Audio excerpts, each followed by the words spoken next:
بسم الله الرحمن الرحيم ولقد يسرنا القرآن للذكر فهل من مدكر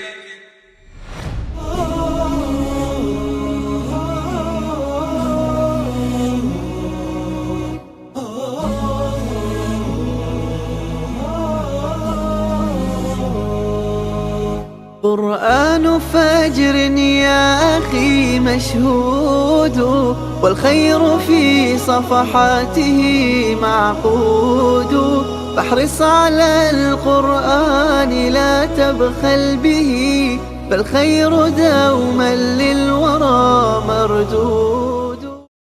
أعوذ بالله من الشيطان الرجيم. بسم الله الرحمن الرحيم. الحمد لله رب العالمين والصلاة والسلام على أشرف الأنبياء والمرسلين وعلى آله وأصحابه أجمعين. أما بعد. السلام عليكم ورحمة الله وبركاته. Aziz dostlar, hammamizga ma'lum, biz o'tgan haftada Sura Qari'aning tafsirini huzurunuzga sunganmiz. Bugün 100. sura bo'lgan Sura Adiyatning tafsirini huzurunuzga sunamiz. Adiyat surasi o'zi Mekke'de nazil bo'lgan 11 oyatdan tarkib topgan bir sura. وَالْعَادِيَاتِ ضَبْحًا degan cümledeki وَالْعَادِيَاتِ degan kelimeden özünün ismini algan bo'ladi. Bu Kur'an-ı Kerim'de mevsupi zikir kılınmagan, süpütü zikir kılıngan 5 sure var. Şu surelerin katarıdır. Bu sure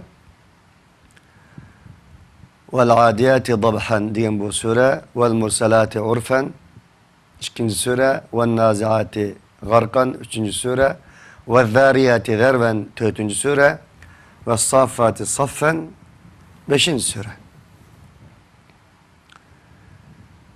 Hem sure kıyametin söz açkan bir sure.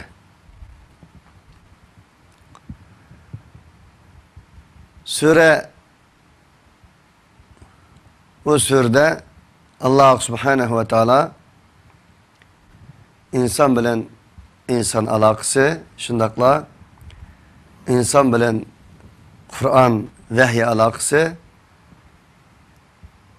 insan bilen ahiret alakasını asli mavzu kılmakta.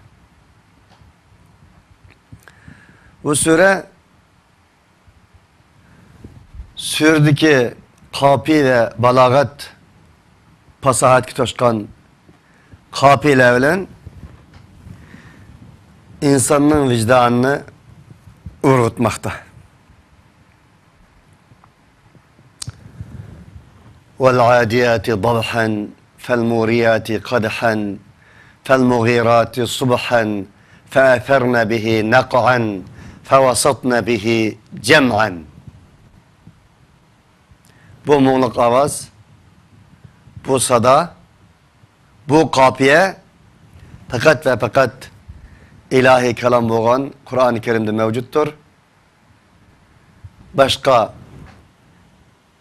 hiç kandak bir mahlukның sözde mevcut emasdır.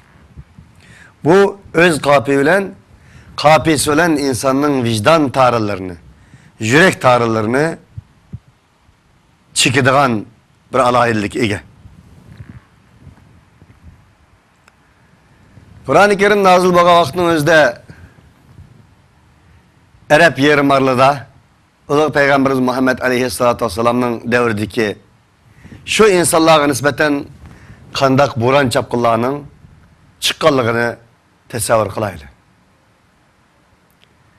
Ularning ichki dunyosida, ularning sotsial dunyosida, ularning ijtimoiy hayotida Kur'an-ı Kerim o kadar tesir gösterken ki, o kadar buralar çıkaran ki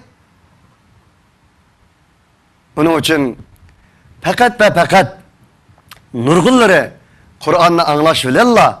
Onun balagat pasahatinden, kafilerden kayı olup vicdan tarihlerini çekip iman kabul kılgan bolsa, iman İslam'ını kabul kılgan bolsa, vahiyini, risaletini kabul kılgan bolsa, yani kançılıgan karşı taraftaki insanlar bu vahiy tüpeyledin, bu mucize boğan ilahi kelam tüpeyledin, hayatıdın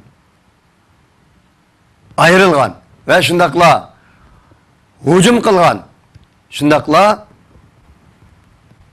körenmegen, vicdan azabı kağan, özünün hayatıdın korkan ehvalla boğan. Misal, Ebu Bekir Sıddık radıyallahu anhu vahiy yeni nazil boğan vaktimizde özünün uyda Kur'an okuydu, namaz okuydu. Ebu Bekir Sıddık radıyallahu anhu naitim bekka idi. Jığlaydıgan. Yani Kur'an okuğa vaktimizde özün toxtamay jığlaydıgan şundak bir sahabı boğanlık için Mekke'de özünün uyda özünün ibadetini kılvatqa vaktimizde ez kılıp kelgenler mevcut idi. Bu hiç bulmaganda Kur'an'ın içinde okugan bolsa, Kur'an okumagan bolsa, aynı zamanda Kur'an-ı Kerim fakat okuluşu nurgun insanların hidayet tepşiri sebep çoğan idi. Onun biri Ömer bin Hattab radıyallahu anhu idi. Ömer radıyallahu anhu ene Mekke'de çaknagan kuyaş Uluq Peygamberimiz Muhammed aleyhissalatu vesselam'nın peygamber bulup çaknaganlığını anlagandan keyin men bu ilahlarımızı tıllaydıgan, bizning dinimize karşı çıkan, ecdatlarımızın dine karşı çıkavatkan bu insanı yok tüytümen, işkinci yakınmaz kılıytümen dep butunun aldığı kasem kılıp çıkan idi. Ama kandaktır Darül Erkam Üniversitesi berip sınıs Fatime'nin kışığı bağandan keyin o fakat ve fakat Kur'an anlagan idi. Sınıs onun Kur'an okugan idi. Taha ma enzelna aleykel Kur'anen liteşqa illa tezkireten limen yakşa. Ta ahirci 8-10 ayet okugandan keyin bu Kur'an, bu Kur'an'daki mezmun, mana, balagat, pasahat, kafi Ömer ibn Hattab radıyallahu anh'ın hem jürek tarısını icabi çeken idi de İslam'ını kabul kılgan idi. Bu Kur'an-ı Kerim nazil boğan vaktimizde Peygamberimiz Muhammed aleyhissalatu vesselam 5 sürelerini sahabalara uçuk aşkarı okuşunu tavsiye kılan idi. Bir sorunda Peygamber aleyhissalatu vesselam Taha suresi nazil boğan çağda ihtilaf mevcut. Belki baş sure buluşu mümkün ama Taha suresi diyordu. Nazil boğan vaktimizde Peygamber aleyhissalatu vesselam bu sureni Mekke'de Beytullah'da kim okuyalaydı o? Sahabaların hemisi şüktuğan idi. Okunuş petlenmegan idi. Aradan Abdullah ibn Mesud men okuyman ya Resulallah diyen idi. Abdullah ibn Mesud aciz. Tini aciz biraz. Jiniçke sahabı boğanlık için Peygamber aleyhissalatu vesselam yok. Sen turuptu diyen idi. Tekrar sahabeler karab kim okuydu bunu digende hemisi şüktuğan idi. İkinci ketim yani Abdullah ibn Mesud radıyallahu anhu kopkan idi. Yok. Sen oturuptu. Üçüncü ketim yan tekrarlığa vaktimizde Abdullah ibn Mesud radıyallahu anhu ondan turup men okuyman ya Resulullah diyen idi. Tamam oku. Dep ruhsat bergen diyen Abdullah ibn Mesud radıyallahu anhu kıraat kılgan idi öllük. Okugan idi. Fakat şu Kur'an okuganlık için Ömer ibn Hişam, Ebu Cehil kelip arkadan ufgan idi. Hatta ki özlerine kanatkan idi. Abdullah ibn Mesud şu vakti şundak bir sözündeydi ki onun ilah fakat iman Kur'an-ı Kerim'den ibaret boğan bu manevi kuvvet onun bekşit aleydiğen bir tarihi sözündegen idi. Nimi o? Men o günde Ebu Cehil başçılıktaki müşrikler, kafirler meni kamçılavatqını da, bazgallavatqını da, uruvatqını da, men o kündekidek kafirlarni kichik ko'rganim yo'q. Ularni o kadar korkunçak gördüm ki, o kadar küçük gördüm ki, o kadar zayıf gördüm ki, özümni o kadar kuvvetlik, o kadar izzetlik, o kadar kuçluk gördüm degan edi Abdullah ibn Mas'ud radıyallahu anh. Demek bu Kur'an-ı Kerim öz zamanındaki insanlara, ularning ailesi de, ularning şahsiyeti de, ularning içinde bir inqilabi yükseliş, inqilabi özgürüş, inqilabi akartış, inqilabi bir sada ve ularning hayatında bir buran çıkan idi. Keşke bu Kur'an-ı Kerim bugün günde en şu vaktdeki müşriklerge tesir kılgan derek, en şu müşrikler onundan bir sada ağan derek, o müşrikler onundan bir tesir ağan derek, bugün gündeki ümmet Müslümanlar Kur'an-ı Kerim'den bir sada, Kur'an-ı Kerim'den bir inqilabi özgürlüş, Kur'an-ı Kerim'den bir vicdani urguş, Kur'an-ı Kerim'den bir tesir, tuygu ağam bolsaydı keşke. Onun için del bu sure umum Müslümanlığa nispeten, insan niyetine nispeten kafi cihette, balagat pasahat cihette ulanın vicdanını urgutadigan. Şunu bilen biri bu sure kıyametten söz açadigan, insan bilen kıyamet oturusdaki alaka, insan bilen ahiret oturusdaki alaka. Yani demek muakkat bir hayat bilen muabbet bir hayat oturusdaki alakını tesirleydigan sure bolganligi için insaniyetinin vicdanını, şundakla muhatabının vicdanını urgutmakta. Yukarıda degендek kıyametten söz açkan bolganligi için insanın içki dünyasını bir ketim silkişlemekte. Çünkü insanın vicdanı, insanın içki dünyası, insanın içki sızımları ahiret ki boğan iman bilen akpala geldi. Çünkü ahiretsiz bir vicdan, ahiretsiz bir his tuygu, ahiretsiz bir tuygu, paslıktan kutulanmagan bir vicdan, paslıktan kutulanmagan bir tuygu, paslıktan kutulanmagan bir içki tuygudur. Allah subhanahu wa ta'ala bu ayette kanday qilish orqali insanın vicdanını urgutmakta ve demektir ki bu surede ve hussila ma fi's sudur ve hussila ma fi's sudur innehu li hubbil hayri leşedid ve innehu ala zalika leşehid ve innehu li hubbil hayri leşedid efela ya'lemu idâ bu'thira ma fi'l kubur ve hussila ma fi's sudur. O insanın içki dünyasındakini, köksüllerdekini, kalbillerdekini Allah Teala tarafından hasıl kılınsa, usulü elinse, demigenlerine oturuğa çıkarılsa, diş arkalık insanın vicdanının üzgü şahit olduk Allah'a. İnsanın bütün üzlük vücudunun şahit olduk Allah'a. Bana bunu Allah subhanahu ve teala oturuğa koymakta.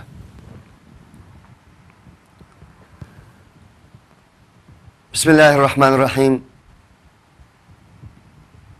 وَالْعَادِيَاتِ ضَبْحًا فَالْمُورِيَاتِ قَدْحًا فَالْمُغِيرَاتِ صُبْحًا فَأَثَرْنَ بِهِ نَقْعًا فَوَسَطْنَ بِهِ جَمْعًا.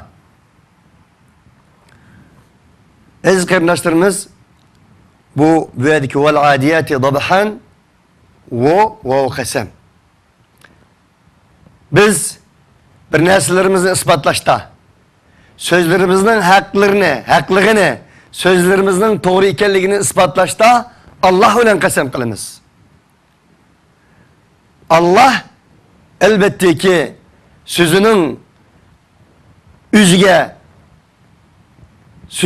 şahit kılmakta, sözünün üzüne Allah subhanahu wa ta'ala yukarıdaki sözün doğru ikenligini, hak ikenligini, hakikat ikenligini ufturuşta Allah subhanahu wa ta'ala özünün məxluqları olan Allah subhanahu wa ta'ala qasam qılıdı. Özünün məxluqlarını Allah subhanahu wa ta'ala şahit qılıdı. Allah subhanahu wa ta'ala böyle qasam qılıdı deyir ki وَالْعَادِيَاتِ ضَبْحًا İslam düşmanlarına, risalet düşmanlarına, ümmet düşmanlarına karşı çıkıcı, kapırlığa hücum kılgıcı atla bilen qasam ki o atla tüz düşmanın sipiga hücum qilish jarayonida asirganlikdan meydanlardan g'ilqiroq ovoz chiqqan mana shundoq atla bilan qasam deydi Allah subhanahu ve taala. Demek özünün sözünü Allah subhanahu ve taala atla bilan qasam qilish orqali Allah subhanahu ve taala başlamakta. Demek İslam düşmanlarına karşı dinge hücum kılganlarga karşı, din düşmanlarına karşı Allah subhanahu ve taala öz zamanında at olganlığı için bunu tüge degenler mevcut. Abdullah ibn Abbas mesela öz vaktideki can kuralları, can merkepleri, cengi çıkırgan, onu münip çıkırgan nesle at olganlığı için Allah subhanahu ve taala böyle at olan, tügü olan qasam qılmakta. Elbette ki bugün can sahalarda, can terakkiyatlarda terakki kıldı. Can merkepleri uçuğa çıktı. Elbette ki Müslümanlar bugün tanka, ayrıpılan, jet, uruş ayrıpılanları degenini bu ayet-i kerime vaktimizde tefsiri beğenmegen bolsa mu kallardan bir katım ötkese bunun bir hatalığı yok dep Allahu Teala alem. Allah subhanahu wa ta'ala bu yerde can attırı olan qasam qılıbatdı ki bir atla olan qasam ki düşmanlarga hücum kılgan o atla hücum kılganlığı tüpeylidin meydillerden haqıraş bir avaz çıkıp ketken atla olan Allah subhanahu wa ta'ala qasam deydi. Vav qasam Kur'an-ı Kerim'de 16 iyade kilido. Bu yerdeki vel adiyat atlar olan qasam.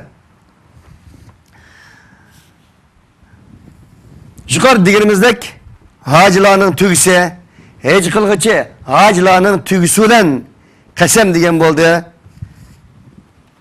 Degen müfessirler mevcut. Vel adiyati dabhan deki dabhan at Cügüne baktığımızda atның bir xil meydistin, köksüllerden çıkıdığan avazını deydi. Vel adiyati dabhan fel muriyati kadhan ve şu hücum ceryanında tiz yürügenlikten tapallardan o çıkağıcı, o çıkıp ketkici atla bilen qasam. Fel mugirati subhan kadhandaki kadhan bu iki taşın oturusda sokulap çıkan ot deydi.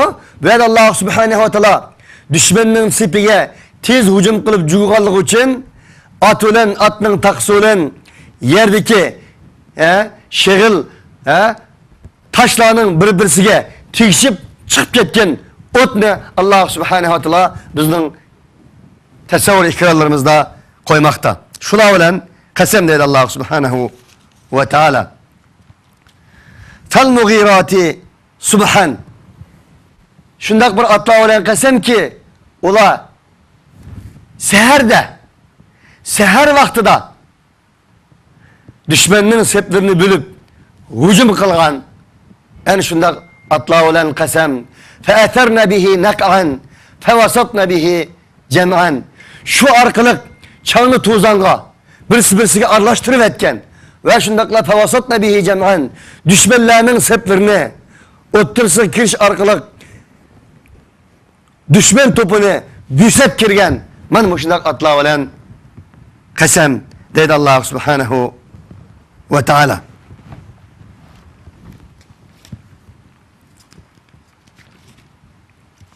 Bu qasamlarni qilib bo'lgandan keyin Alloh subhanahu va taolo nima demoqchi? Qasamning javobida nimani uqtirmoqchi? İnsanlarga desa Alloh subhanahu va taolo dediki: "İnnel insana li robbihi lakanud." İnnel insana li robbihi lakanud. Qasamning javobi shu. Shundaq bir atlar bilan qasam. Düşmanning seplerini bölgichi. Düşmanning seplariga etiganda hujum qilg'ichi. Shundaq atlar bilan qasamki deb bo'lib, haqiqatan innal insan li robbihi lakanud. O'zlarining Rabbiga lakanud albatta tang'ichidir. O'zlarining Rabbining ne'matlariga tuzkurlik qilg'ichidir. Lakafur, lakanud degan lakafur li ni'amillah. Alloh subhanahu va taoloning o insonga sungan ne'matlarga tuzkurlik qilg'ichidir inson. Qaysi ne'mat bu? Alloh subhanahu va taoloning ne'matlarini biz sansak tugitib bo'lmaymiz-ki. Ve in ta'uddu ni'matallahi la tuhsuha innallaha lagafurur rahim. Eğer siz Allah subhanahu va taoloning sizga bo'lgan ne'matlarini sanamoqchi bo'lsangiz, qat'iy sanayolmaysiz. Allah subhanahu va taolo bizga Allah subhanahu va taolo bizni inson qildi. Hayvon qilmadi. Hayvon qilgan bo'lsa, albatta ki bizning ilojimiz yo'qdi. İnson qildi. İnson qildi ama insonlarning ichidan musulmon qildi. Kafir qilgan bo'lsa, bizning ilojimiz yo'qdi. Musulmon qildi. Ve shundaqla Alloh subhanahu va taolo musulmonlarning ichidan ulug' payg'ambarimiz Muhammad alayhissalatu vassalamning ummati qildi. Alloh subhanahu va taolo bizga o kadar rahman ki, o kadar rahim ki, Alloh subhanahu va taoloning ne'matlarini bizni o kadar urg'agan ki, Alloh subhanahu va taolo bizga aql berdi. Fikr berdi. Alloh subhanahu va taolo bizga aql berdi ki, eğer peygamber avatmisimi, kitaplarını tushunmagan bo'lsa-mu, biz albatta ki aqni, qarni biladigan, nijoset bilan pokizlikni biladigan, yaxshi bilan yomonni biladigan, paka bilan egizni biladigan, o'riq bilan semizni biladigan, achchiq bilan tattiqni biladigan, ya'ni desak deb bo'lmaydigan mushunday ne'matlarni berdi ki biz uni aryan aytdik. Alloh subhanahu va taolo yana mening bu bendem xatolik ketib qolmasin, bu bendem davzax kelib ketib qolmasin, bu bendem o'zining insonligini, odamiyligini ve ubudiyetini, kulluğunu yo'qotmasin uchun Alloh subhanahu va taolo daim davom payg'ambarlarni avatibdi. Payg'ambarlarni avatib qo'ymasdan Alloh subhanahu va taolo vahiylarni avatdi. Eng oxirida biz ulug' payg'ambarimiz Muhammad alayhissalatu vasallamning ummati qildi. Muhammad alayhissalatu vasallamni payg'ambar qilib avatdi. Muhammad alayhissalatu vasallamga mana bu ulug' Qur'oni Karimni Alloh subhanahu va taolo vahiy qilib avatdiki, bizni ta'lim bersin uchun. Mana bu nimetlerinin özüne insan qanday tansın ki, ama dedi ki Allah subhanahu wa ta'ala, bu insan bunun rağmen o kadar nimetlerini Allah subhanahu wa ta'ala bu insanga aqma bergen bolsa mu, bu insan o Allah subhanahu wa ta'ala'nın nimetlerini tanıgıcıdır. Dep Allah qasam qilib turib insanın tuzkur ekanligini, insanın namert ekanligini, insanın vicdansız ekanligini, insanın bir tarifini, umumiy insanın tarifini beradi Alloh subhanahu va taolo. İnsanın xususiyetini beradi. Demek insanın tabiatida tuzkurlikning bor ekanligi, ne'matni shukr qilmaydi, ne'mat shukr qilmaydiganlikdan iborat bu tabiatning insonda bor bir tabiat ekanligini Alloh subhanahu va taolo da'vatida. Eğer biz o'zimizning atrofidagi Allah Teala'nın nimetlerini esliginimizde aciz kelimiz ki فَبِأَيِّ آلَاءِ رَبِّكُمَا تُكَذِّبَانِ Ey insan bilen cin, sizin Rabbinizin nimetlerinin qaysi birisiga tanısız deydi Allah subhanahu wa ta'ala. O bir büyük nimet. Ondan kalsa Allah subhanahu wa ta'ala göz verdi, kulak verdi, til verdi, kol verdi. Bizni paylaşıp çıkıp koygan bo'lsa amalimiz yok. Qarı qilib qo'ygan bo'lsa amalimiz yo'q. Gach qilib qo'ygan bo'lsa amalimiz yo'q. Gach qilib qo'ygan bo'lsa amalimiz yo'q. Saqlik verdi, yoshlik verdi. Yani demek Allah subhanahu wa ta'ala mana mush ne'matlarning hammasini bizga tuzkurlik qilish uchun emas, nashkurlik qilish uchun emas, shukr qilish uchun berdi. Ama maalesef kandaktır insan? Allah Teala dedi ki o insan özünün Rabbinin nimetini tanımaydı o insan. Tuzkurluk kılgıçıdır o insan. Ve innehu ala zâlike leşehid. Cezmen o insan ala zâlike leşehid. Aşınınğa, özünün tuzkurluk kılgınlıkıga, Allah Teala'nın onu bergen nimetlerine ve nimetlerine tuzkurluk kılgınlıkıga, ya ki naşkurluk kılgınlıkıga veya ki şükür kılgınlıkıga nispeten o insan üzü şahit olguçudur deydi Allah subhanehu ve teala. Ey insan, bu dünyada sen mengoluk gelmedin. Saklığın mengoluk emas. Padişahlığın mengoluk emas. Senin hukukun mengoluk emas. Saklığın mengoluk emas. Sana verilgen nimetlerin hepsi bir emanet. O mengoluk emas. Onun için sen şu nimette ya senin zerringi şahit oludu, ya bulmasa senin paydan şahit oludu. Hakikaten şunu bilsin lazım deydi Allah. Ve innehu ala zâlike leşehid. O insan üzü şahit oludu. Allah subhanehu ve teala dedi ki o insanın üzü şahit oldu Allah'ın devatıdır. Bir insana başkalar şahit olsa, başka bir taraf şahit olsa o insan tanışı mümkün. Ben seni nerede gördüm, ben kılmadım, ya ki etmedim, ya ki kıldım. Dep tanışı mümkün. Ama o insan üzgün şahit olsa,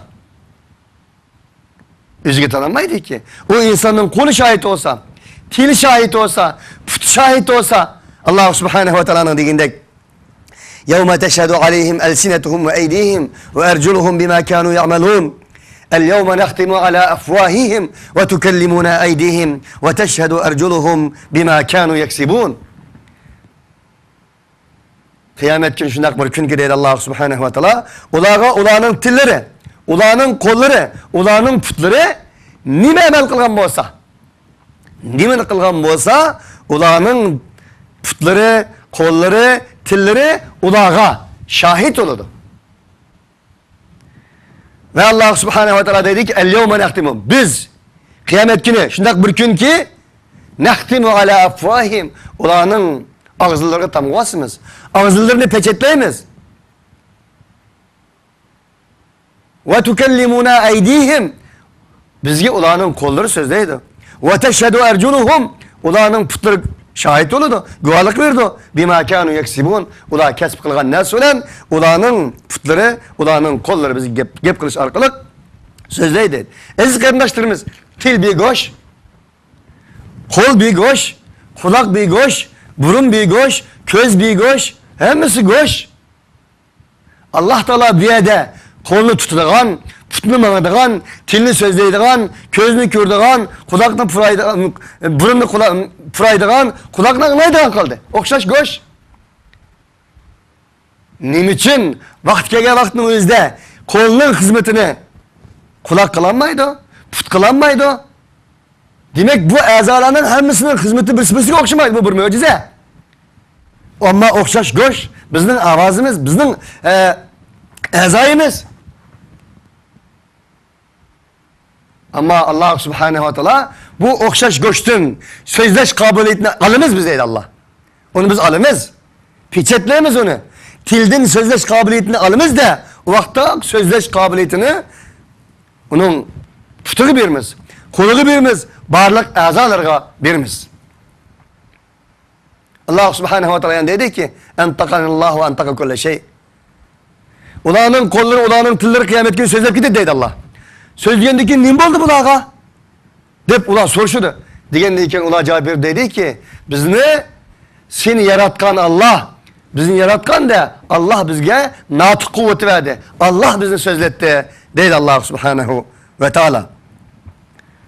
Onun için aziz kardeşlerimiz kıyamet günü özümüz şahit ulaştığın sır bizge canlılık cansız neslerinin hepimiz şahit olurdu. Su şahit olurdu. Kitap şahit olurdu. Zemin şahit olurdu. Urundaklar şahit olurdu. Her nerede şahit olurdu.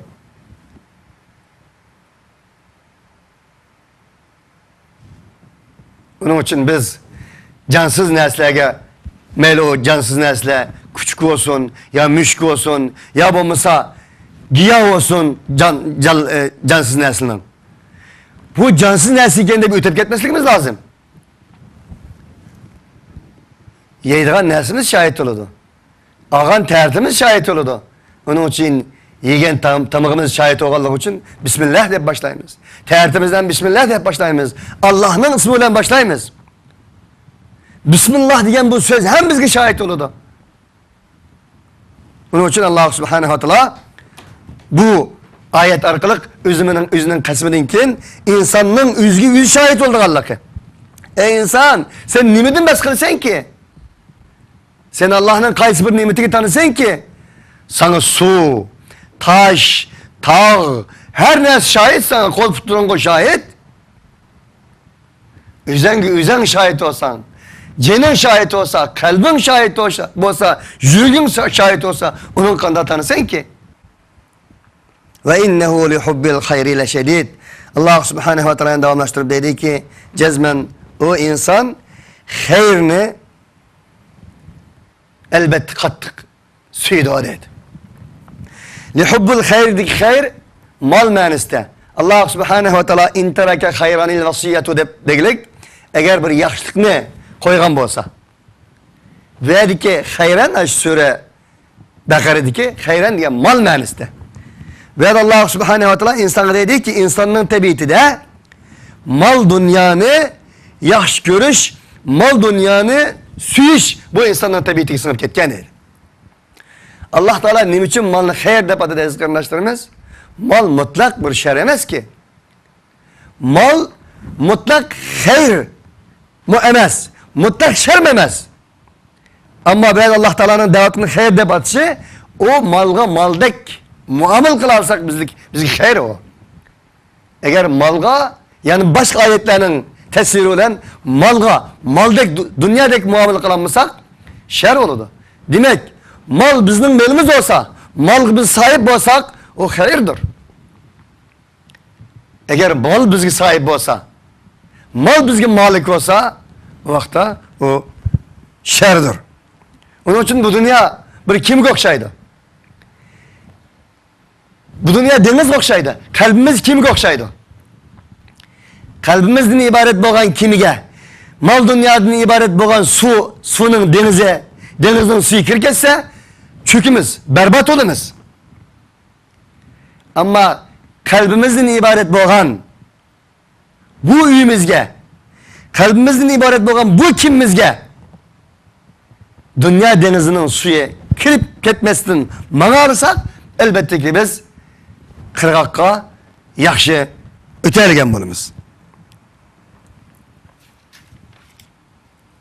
Onun için dünya qo'limizda ko'p bo'lsin, qalbimizda yo'q olsun.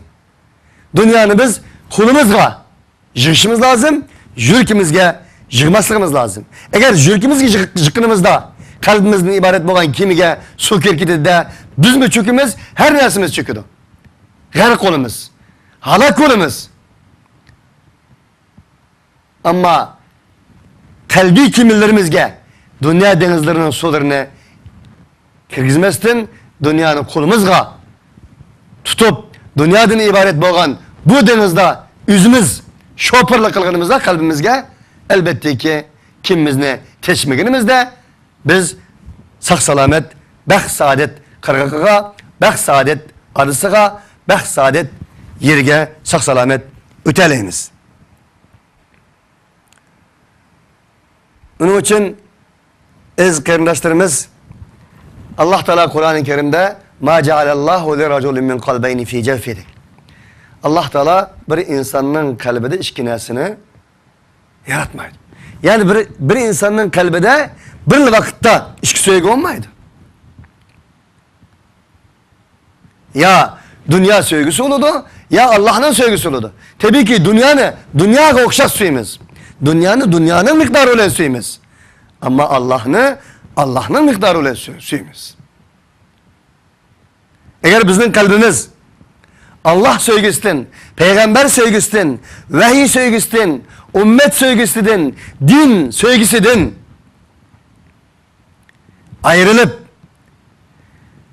mal mata sevgisine, pul sevgisine, hukuk sevgisine Öz obro'y sevgisiga, demek dünya sevgisiga berilip ketken takdirde elbette ki biz kalbimizden ibaret bo'lgan bu sarayga Allah'ın muhabbetini qanday teklif qila olamiz? Bir baktık ki kalbimizden ibaret bu öyde, bu sarayda şişinin sunukları, ehli tuhlet, yağaç, eski cozibendon ve şundakla her neyse öyle okşatsa kalbimizni. Ondak bir tazlanmagan, ondak bir tertip berilmegen, ondak bir rimunat kılınmagan, pedazlanmagan ve yaxşı tazlanmagan, hazırlanmagan bir öyge Allah'ın muhabbetini kanda teklif kıla alayız ki. Biz bir adet ki mihman çakırmakçı olsak, öylerimizni sırlayımız, gilemlerimizni jüymez ve şundakla red kılımız, köpüllerimizni, bayandazlarımızı salimez, şunun okşaş mihman layık bir şekilde tazlayımız. Ama biz kalbimizden ibaret olan bu öyle, kalbimizden ibaret olan bu saray ne? Allah'ın muhabbetinden ibaret olan bu mihmanga, Allah sevgisinden ibaret olan bir ulu mihmanga tayyorlik qilamiz deydiganmiz. Elbette ki bu sultanla başlaydigan kalbimizning uyiga, kalp saraylarımızga dikkat qilishimiz lazım. Şişinin sunukları olmaslık lazım, ahiret olmaslık lazım, tümü tesek olmaslık lazım. İstakanın sunukları olmaslık lazım. Şunun okşaş o olmaslık lazım, olmaslık lazım. Demek biz her kandak bir öğünü tutuşta kemmekçi olan mihmanını, başlamakçı olan mihmanını özü karayımız. Şunun karta üyümüzü yasayımız. Bizden kalp sarayımızga başlamakçı olan sultan, sultanlığının sultanı, kainatının halakı, Teala ve Tekaddes'nin muhabbetidir o.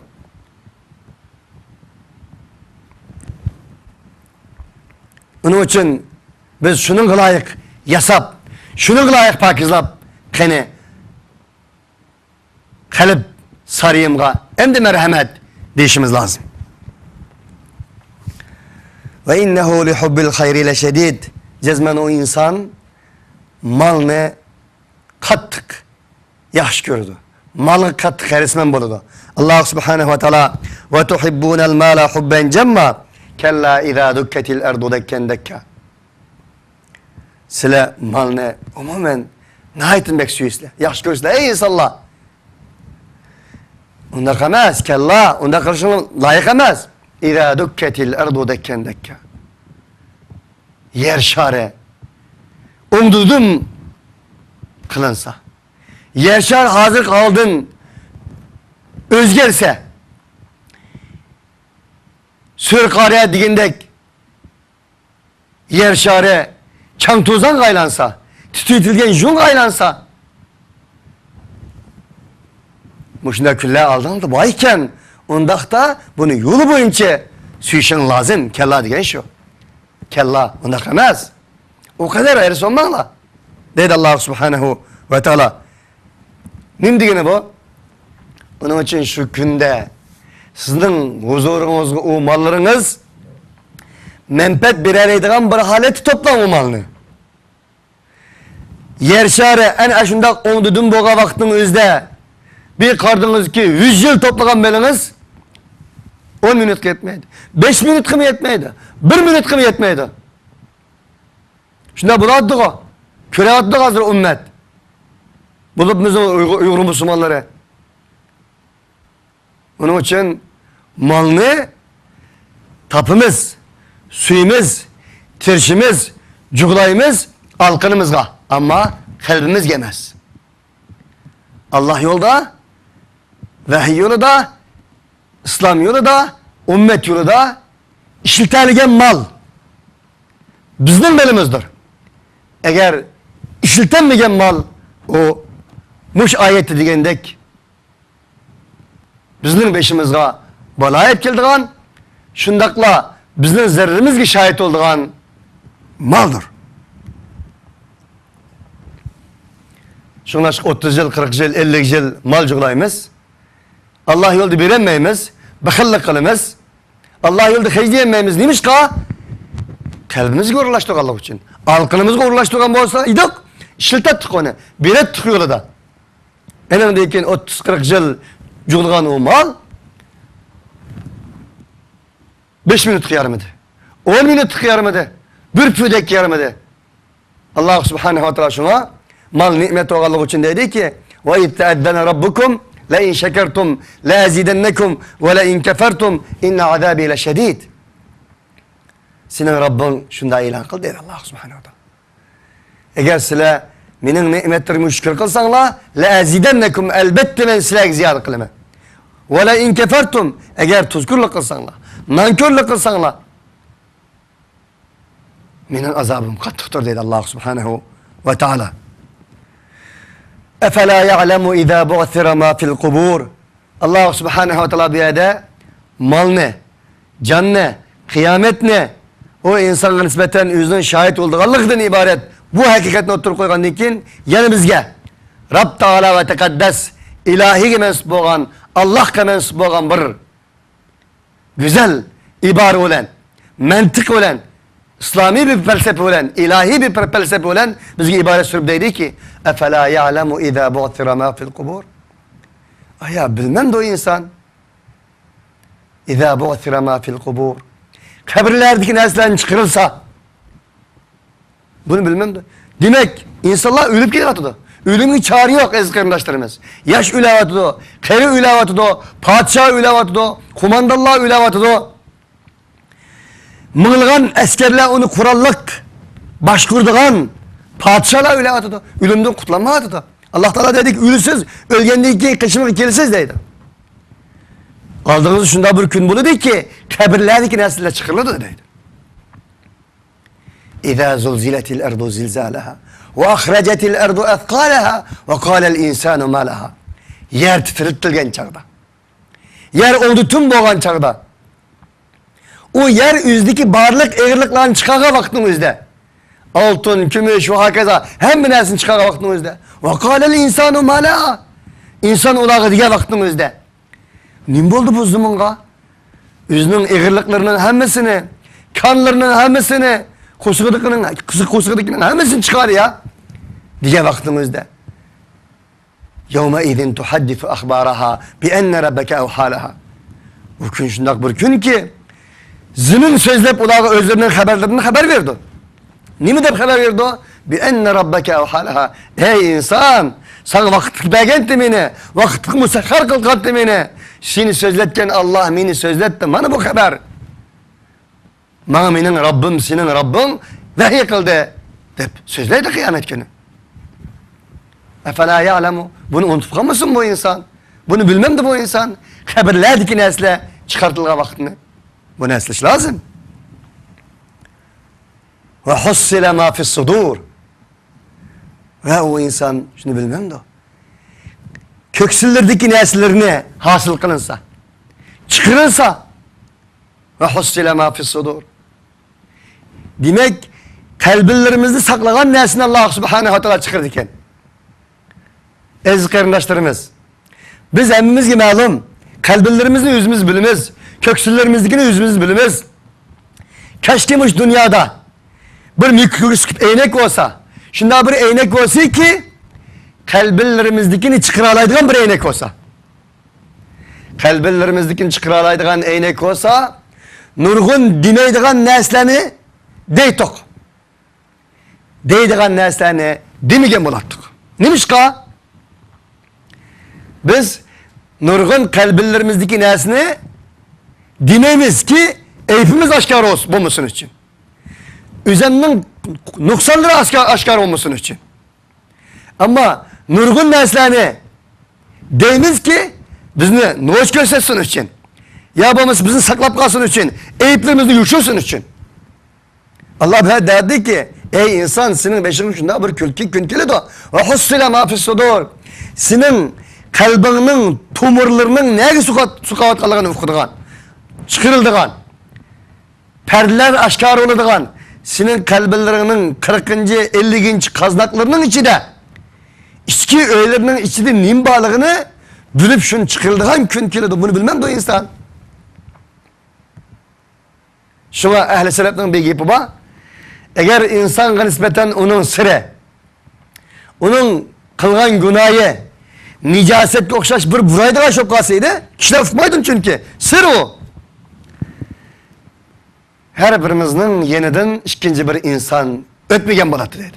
Eğer kılıvatkan, saklavatkan sırlarımızga, kalbinlerimizi yuşlavatkan, sahtipezligimizge, yamanlıklarımızga nispeten kürdüğün bir eynek olsa, yak o insanın nicaseti buraydıgan, tap kokşaş bir buraydıgan şolap kalsa, kılgan günahlarımızı tüpeyleden, saklavatkan sırlarımız aşında bop kaldıgan şolap kalsa, bir insanın yeniden bir insanın üten beyter eydi Allah. Değil mi? Selep. Şuna Allah subhanehu ve teala davet de ki ve hussile ma fisudur. Bilmem de o insan enin köksülerde saklagan nesillerini çıkarıldığın künkili de o insanga. Onu bilmem de o. Yevme tubules serair. O gün şundak bir gün ki perdeler açıldıgan, çümpeller açıldıgan, sırlar açıldıgan, insan kanda kelgen bolsa şu bidir Allah subhanehu ve teala'nın aldığı vardıgan yalagaç, ilaçsız, mana şundak bir gün keledi o insanga. Enin kalbinlerdi ki, titan tomurladı ki, neslen Allah subhanehu ve teala tarafından kovlap çıkırıldı o. Bunu bilmem de o insan. Onun için deymen ki aziz kardeşlerimiz, kalbi ikrarlarımızı tekşireydiğen bir eynek olsaydı, demeydiğen nurgun nesillerimizde digen bulattık. Deydiğen nurgun nesillerimizde demegen bulattık. Ve şundaklı biz bu günümüzde, bu beşimizlik yıldıran bu saat, bu minutlarını, bu günlerini köz aldığımızda saatlerimiz okşaş, üzüklerimiz okşaş ve şundaklı bugün gündeki kol tilpillerimiz okşaş, yerimizde saklagan bolsaydık, kılmagan nurgun işlerimizni kılgan bulattık ve kılıvatkan nurgun işlerimizden toskan bulattık. Onun için surenin başında dedim ya, bu sure insanın vicdanını ahiretle sözleş arkalık, kıyametle sözleş arkalık aktif hala keltirdi. İnsanların yürek parasını çıkıdı. Yürek tarısını çıkıdı bu sure. Pasif vicdanını aktiflaştırdı diyeniydik. Onun için aziz kardeşlerimiz, bu saat, bu minut, bu küllerini oylığınımızda elbette ki biz kılıvatkan yakışıklarımızı ziyad kılgan bulattık. Ve kımmakçı olan yamanlıklarımızı insanlık tüpeyledin. Ve kıpkagan yamanlıklarımızı kımmagan bulattık. Kımmakçı olandan hem yangan bulattık. Onun için insana nispeten kıyamet, ahiret tesavvürü, ahiret fikri zihniyeti en mühim bir zihniyettir. İnsana nispeten o bir çakmaktır. İnsana nispeten o bir ittirgiçidir ki yaşlıkla ittirdi, yamanlıktan tusudu. Onun için Mekke sürülerinin küpüncüsü de aziz kardeşlerimiz bir sürümün taskanımız ki tapanmağını kıyametten söz açmaydığın, ahiretten söz açmaydığın, ölümden söz açmaydığın, insanın kalbi tasavvur fikirlerden söz açmaydığın sürünün tapanmağını yakın kalınız. Onun için Kur'an-ı Kerim'deki 250 ölen 500 aralığındaki ayetler fakat halal haramda sözleydi. Ahkam ayetler değildi. Kalan ayetlerinin hepsi insana nispeten üzünü, Allah'ını, insan Allah alakası, insan alakası, insan dünya alakası, insan ahiret alakası, insan vakitlik dünya bilen boğan alakası ve muhabbet dünya bilen boğan alakasını sözleydi ki insanların uxlap kalan vicdanı oygansın. İnsanların pasif vicdanları aktiflaşsın. İnne rabbahum bihim yevme idille habir. İnne rabbahum bihim yevme idille habir. Hakikaten ulanın perverdigarı. Ulanın Rabbi olan Allah subhanehu ve teala. Ulağa ulanın kılmış işlerden haber belgecidir. Haberdardır. Ala ya'lemu men halak. Yaratkan bilmemdir. Onun için Allah subhanehu ve teala der ki ey insan bugün dünya terakki kılıp senin kılgan kılıklarını Avazlarını tandan alıdığan kameralar mevcut. 5-10 yıl burun kılgan işlerini aldığında CD arkalık, kart arkalık, kamera arkalık koymaktı bugün. Ama Allah ço. Allah'ın kamerası ço. Allah'ın ekranı ço. Allah'ın CD'si ço. Allah'ın kartı ço. Hapız kartı. Onun için elbette ki Allah ulağının Rabbi ulağa nispeten elbette haberdardır. Haber belgeçtir. Kılmış işler hareketlerinin hemmisini Allah subhanehu ve teala ulağa haber verdi. Deydi Allah subhanehu ve teala. Allah aziz kardeşlerimiz karanlık keçide kar çümüğünün kar taşının üstüde kar çümüğünün ne kitvatkanlığını ne maksat olan kitvatkanlığını Allah subhanehu ve teala bilip durdu. Onun için biz en şu sırlarımız bizning sırlarımız hicaplarımız tüm perdelerimiz içildiğin kun gibi eriştin burun Allah subhanehu ve teala bizge hakiki iman tevhid ata kılsın. Uxlab kalgan vicdanlarımızdan Allah subhanehu ve teala uyg'otsin. Allah subhanehu ve teala bu ilahi kelam arkalık pasif vicdanlarımızı aktif bir vicdanga, pasif imanlarımızı hareketlendirgücü bir imanga aylandırsın. Ve ahiru davana enilhamdülillahi rabbil alemin. Subhanekallahumma bihamdik. Eşhedü en la ilahe illa ent nestağfiruke ve netubu ileyk.